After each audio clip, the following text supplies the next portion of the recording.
So in other videos, if you haven't seen them, please watch the other 4 parts of this mini video series. I've discussed the mission, the origins, the reasons why I decided to spend 10 years of my life creating SK Wealth Academy, as well as different subject areas that I address. But in this one specifically, I'm going to speak about the wealth education part. And the reason I developed the wealth education part of SK Wealth Academy, it was to be an alternate and competitive education choice to not only all college and university, business and graduate MBA programs, but also as an alternate choice to typical professional continuing education programs, such as the Certified Financial Planner and Chartered Financial Analyst programs, of which I believe all these programs have very low utility in contributing to sound financial plans to cope with the ongoing central banking currency wars, because this is a different period in time. And even 10 years ago, if you're listening to this, it'll be 2019, even as recently as 2008, 2009, about a decade ago, even the way that stock markets operated were vastly different from how they operate right now today. So I'll explain how pricing mechanisms for gold and silver really work versus the lies we're all told in business school. For those of us that attended business school, I will explain how stock markets really work through computer-controlled high-frequency trading algorithms, dark pools, illegal price spoofing, quote stuffing, and theft through front-running of clients versus the theoretical nonsense and rubbish that business professors teach in business school. And although we always hear talk about regulatory agencies really clamping down on such practices, we all know that's just lip service and that they're never really going to do anything because they're part of the fraudulent global financial and banking system. So I don't really believe that any of this fraud will be stopped anytime soon, meaning anytime within the next couple of decades. But I have designed courses in SK Wealth Academy to not only enhance real-world understanding of how markets really work that can only be understood through real-world experience in these markets, but I also provide real-world exercises that teach you how to apply this knowledge that you will never learn in any academic classroom setting to preserve and build wealth as the central banker global fiat currency wars reach an apex and the emerging market currency destruction contagion we all witnessed from 2008 to 2018 spreads to developed regions of the world in Europe, Asia, the Americas, and Africa in the decade between 2019 and 2029. So can you imagine if professors at Harvard Business School or the London School of Economics actually explain to students how bankers use computer trading programs to quote stock markets to skim money from every trade from their clients? That is never going to happen in a million years, but that's the kind of real important knowledge that we all need to understand in order to protect our savings, to protect our wealth, even if we're not engaged in the stock market, and I'll explain why in a little bit. So at SK Wealth Academy, not only will I teach you all the trade craft of bankers or the tricks of the trade that are necessary to understand how to protect yourself and not fall victim to them, but I also will focus only on providing the type of smart knowledge that you can use to preserve and build wealth, because not all knowledge is smart. There's a lot of useless knowledge that a lot of people spend a lot of time learning, especially in business schools all around the world. So most of the current traditional business curricula taught in brick and mortar classrooms today is entirely irrelevant. Education is one of the most important determinants of financial success in life, yet even though I graduated from an Ivy League university and earned 2 master's degrees, including an MBA, where I 18 years old again and just entering college, knowing what I know now, I would 100% choose to forego both my Ivy League university education and both of my 2 master's degrees. Why?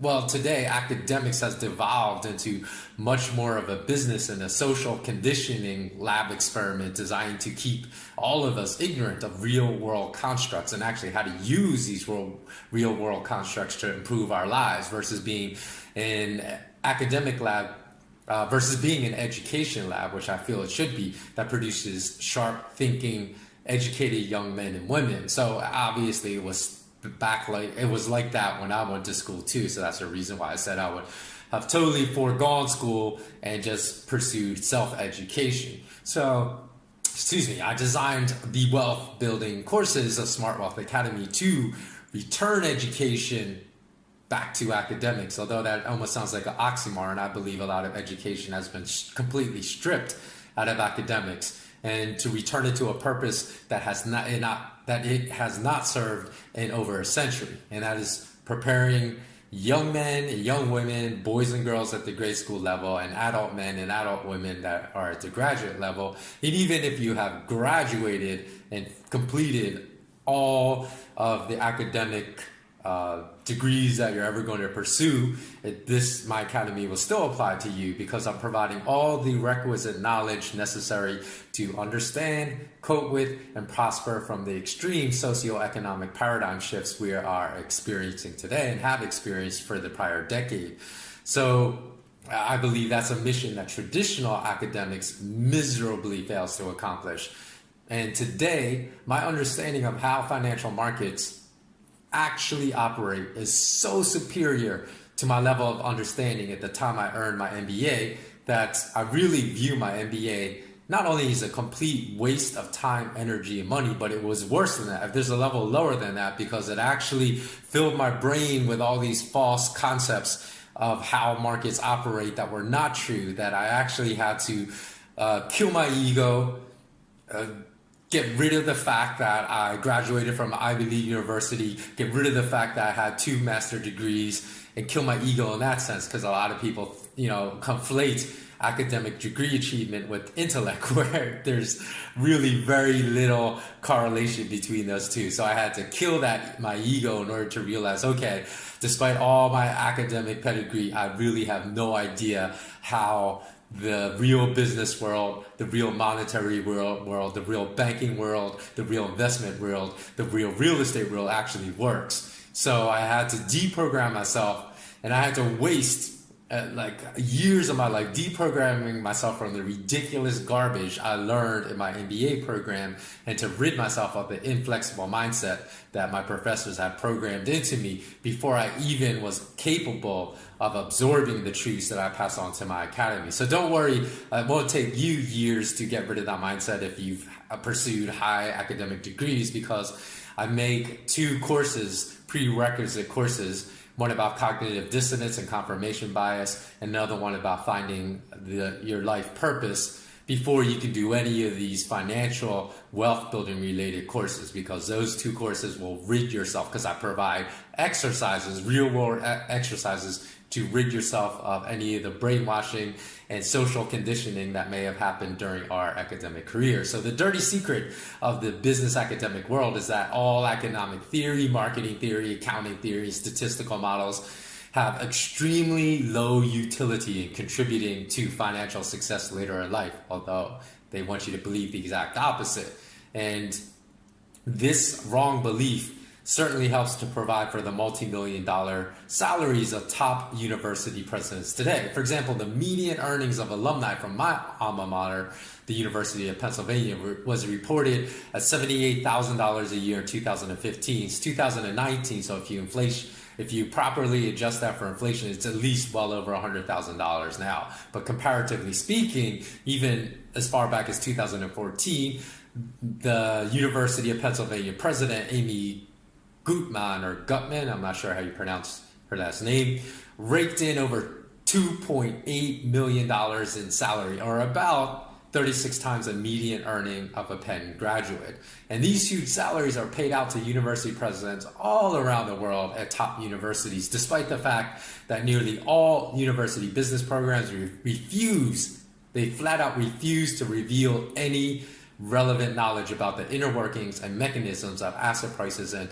capital markets today, choosing to feed students paying up to $100,000 for their MBA degrees, outdated curricula and theory that no longer apply to a world that has radically changed due to rapid technological advancements like dark pools, HFT algorithmic trading, and financial derivative products like collateralized debt obligations and mortgage-backed securities that are merely designed as subtle instruments to funnel and siphon off the wealth from 99% of a nation to the richest 1% of people in that nation. And in fact, to illustrate how long I've been contemplating such topics, I wrote a series of articles as far back as 2010 and 2011 that addressed all the deficiencies that I saw at the global academic system that inspired me to spend the next 10 years creating this academy. And I also addressed the refusal of the global academic system to truly educate students in a manner that would be useful to them once they graduated and had to make and earn a living in the real world. So Albert Einstein once stated, quote, "The value of an education is not the learning of many facts, but the training of the mind to think something that cannot be learned from textbooks," end quote. So it is this complete failure of the global academic system to provide a valuable education in the academic classroom that trains the mind that is responsible, in my opinion, for the complete lack of dialogue in this world about the greatest enabler and perpetuator of global hunger, global poverty, and massive inequality of wealth that exists in 2019. Instead, from senators, parliament members, and activists alike, I only ever hear about every single possible solution, such as universal basic income, such as socialist policies in which wealth needs to be forcibly redistributed, and even through donations and charitable contributions. So I hear all these types of solutions, right, to global poverty, global hunger, and global massive wealth inequality, except the only one that will truly make a massive dent into these problems, which is the end of the global fiat currency system. Just ask anyone you know, any friend or any relative that you may have that's living in an emerging market about how the global fiat currency system has destroyed the quality of life in the last decade. And so the only viable solution that can make a huge dent into these problems is the end of the global fiat currency system, the end of the central banking model, and the reinstatement of sound money. And I've studied these systems now for more than 2 decades. So I'm very, very confident in the knowledge that I provide in my soon-to-be launched SK Wealth Academy, because it's crystal clear to me. Because for a long time, I pondered and marinated upon why do senators, parliament members, and activists that say they are for ending global hunger, global poverty, never address the solution that can make the largest dent. And the conclusion I came to is the fact that if they discuss the true solutions to these problems instead of forwarding the exact same non-effective solutions that have been forwarded for the last half century, is that this will kill their careers. So they continue to, like I said, to just discuss the same solutions that have been presented for the last half century that will lead to nowhere. And then they can gain shine, rise up in their careers, because in the land of ignorance, the one-eyed man becomes king in the land of the blind. So I've never seen in any academic or history book or any online article the following topics explained fully correctly. And that would be our current fiat currency system, the opposition sound monetary system, and the true gold standard. So 3 topics. Mind you, I've researched these topics for more than 2 decades now, and not one time have I encountered a single book, a single textbook, a single book in a bookstore, or a single article online that explained these 3 systems correctly, or even correctly explained why our current fiat currency system does not put us all on a level playing field, as the richest people in the world would love for all of us to falsely believe. And they all always make this false claim. So in fact, in my academy, I explain in great detail, using a real world real estate market example, why access to currency first, after it is created, which is given to the richest 1/10 of 1% of people in our world, is the most important factor in successfully creating the type of generational wealth that today's richest billionaires possess. So this is the single most important factor, having first access to currency after it's first created, in these billionaires' abilities to create generational wealth. So it's not hard work, it's not creativity, it's not ingenuity, not intellect, not even having the proper connections, although all those factors are important for them to create the wealth they create. But it's also important to a much lesser degree than having first access. And there are reasons and definitive, provable reasons why the richest people in the world keep getting obscenely richer and the middle class and poor keep getting poorer, and has nothing to do with a strong work ethic or ingenuity. And according to studies conducted by Oxfam in 2010, right, listen to these stats closely, the richest 388 people in the world own the same wealth as half of the world's bottom population as far as wealth is concerned.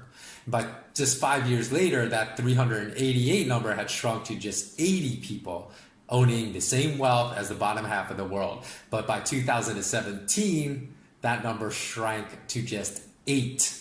8 people own the same wealth as the bottom half of the world. So common sense will tell you that 8 people do not own the same wealth as 3.85 billion of us just because they outworked half of the world's laborers. That is completely insane to hold such a ridiculous type of belief. Yet traditional business schools, even if you put Harvard and the London School of Economics on that list, will never tell you the real reasons why these situations manifest. Because again, it's almost like would Swarovski reveal their secret formula to make their crystals, because of course they want to keep their trade secret so other people can't replicate their crystals and compete with them and drop the price, probably because the price they sell it is probably at least 100 times more than their cost of making it. So just like the industrialists, like the Carnegies and the Rockefellers that funded the General Board of Education in the United States, wanted to produce compliant factory workers to serve them, they are never going to give away their trade secrets in business school to allow you to compete with them. So if you think you're going to go and earn your MBA and learn all this knowledge that they know in order to compete with them, that's just a foolish type of belief if you exercise common sense. So please search the internet for my article. This is exact title, Delaying a College Education in This Economy is the Right Choice. And I wrote that article almost a decade ago in 2010. And in that article, I wrote, quote, I'm just going to read, quote, I'm not going to change anything because this is going to prove some things to you, because I wrote that nearly a decade ago. Quote, since college students are already likely to end up living back at home with their parents after they graduate, as the job horizon will appear no better in 4 years than it is today, unless you believe the drivel of government officials and economists, why not spend that time immersed in self-education of how the financial and monetary systems really work? In the process, students will save their parents tens of thousands, if not even hundreds of thousands of dollars in tuition, and save themselves the fate of being a sheep led to the slaughter by banking shills like Joseph Stiglitz, Paul Krugman, and Jeffrey Sachs. Furthermore, students will be much better prepared to face the ongoing global economic crisis from not only a financial perspective, but also from an educational perspective, end quote. So all you have to do, because obviously more than 4 years have passed since then, is to see what happened by 2014. Was I completely off? Because I gave a couple of public speeches about this topic in Asia in 2010 and was ridiculed by a few economic professors in the audience. And there are also many in the audience that supported my viewpoint, but I want to emphasize that career academics were often the ones that most strongly opposed me and were the quickest to insist that my viewpoints were foolish and wrong. So their blind acceptance of quote unquote official US economic data that produced the consensus view in the mainstream global media that at that time that the US economy was getting much better, it led to their vehement opposition to my opinion at that time. So as I had already analyzed the quote unquote official US key economic data, I informed them that this official data was highly manipulated to paint a picture that bankers and politicians wanted to sell the public of a recovering US economy.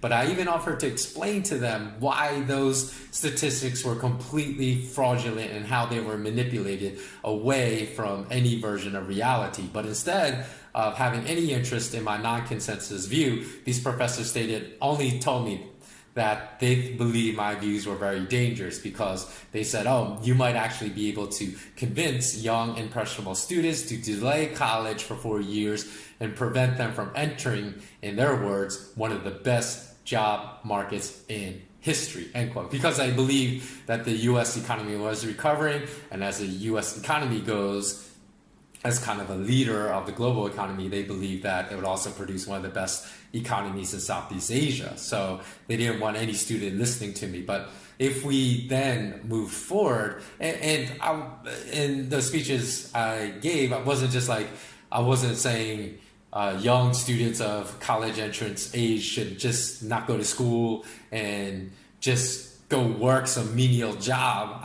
To counter their arguments, my advice was never for students to sleep all day, lie in bed, and watch Game of Thrones and The Walking Dead during their waking hours. My advice was for students to choose an intelligent alternative, was to forego four-year traditional university education to spend that time engaging in self-education, concentrating on subjects that would serve them and enable them to thrive in a continuing poor economy. So, of course, if my SK Wealth Academy had been ready to launch back then, I would have recommended taking my SK Wealth Academy, especially since they'll be gaining far more valuable knowledge than they'll ever gain at the top global universities today at a fraction of the price. But if these professors truly believe that education that mattered, all education that mattered, could be found inside a brick and mortar classroom, then they should not be teaching, in my opinion. Because tell William Kamkwamba, a kid that grew up in a small Malawi African village completely off the grid,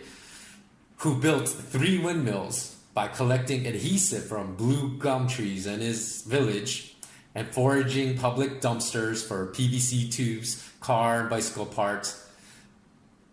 Try telling him that the traditional classroom, brick and mortar classroom, is the only one that matters, because his most important classroom was the real world and the world that existed in his imagination. Because by teaching himself, self-educating himself, he built 3 windmills that generated enough electricity to light up his family's house, power radios, and a TV, charge his neighbor's cell phones, and pump water in his entire village, though he had no formal schooling background. So for young William of Malawi, his learning experience was not unique to him, because even though I graduated from an Ivy League university and 2 top master programs, by far the greatest amount of my real learning and education was through self-education pursuits that occurred completely outside, not inside, of the traditional brick and mortar classroom setting.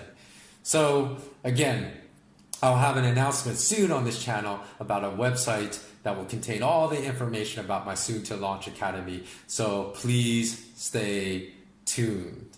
And that about wraps it up for today. Always remember, remain intensely curious. I hope that this was the longest. It's kind of odd how it ended up that way. I didn't plan it that way, but every subsequent video in this mini-series became longer and longer and longer, and this one's over 20 minutes, by far the longest. But if I raised any points that made you think, please do pass this on to other people. Oh, also, I just want to mention one thing, because I said we could see if the article I wrote 2010 was accurate. And what happened was, in 2014, there's studies shown that validated my prediction that the U.S. job market would be terrible. And let me see if I can find this real quickly before I wrap this up, because where is it? Okay, bear with me one second. Sorry about this, to break the flow of this video up. But I did see an article that explained that by 2014, we had the highest percentage of young adults in U.S. history living at home because of the terrible conditions of the job market at that time. And it's a job market really that has not really improved. So David Pash of Generation Opportunity, a non-profit organization that promotes economic opportunity in America, stated, quote, "If you look at the numbers starting in 2009, we've been in the longest sustained period of unemployment since the Bureau of Labor Statistics began collecting their data following World War II," end quote. And that those conditions still persisted in 2015. So that's all I wanted to say. Okay, so that wraps it up. Always remember, remain intensely curious. You can follow my podcast, in which I speak about similar topics at the TAO of SK Wealth Academy podcast blueberry, BLUBRRY.net. And remember, stay tuned to for future really short videos, because I'll have like a 3 or 4 minute video in which I'll explain when I finally launch my new website. I'm not sure if it's going to be skwealthacademy.com, though I do own that domain. So we'll have to see. And until then, have a blessed day. Take care.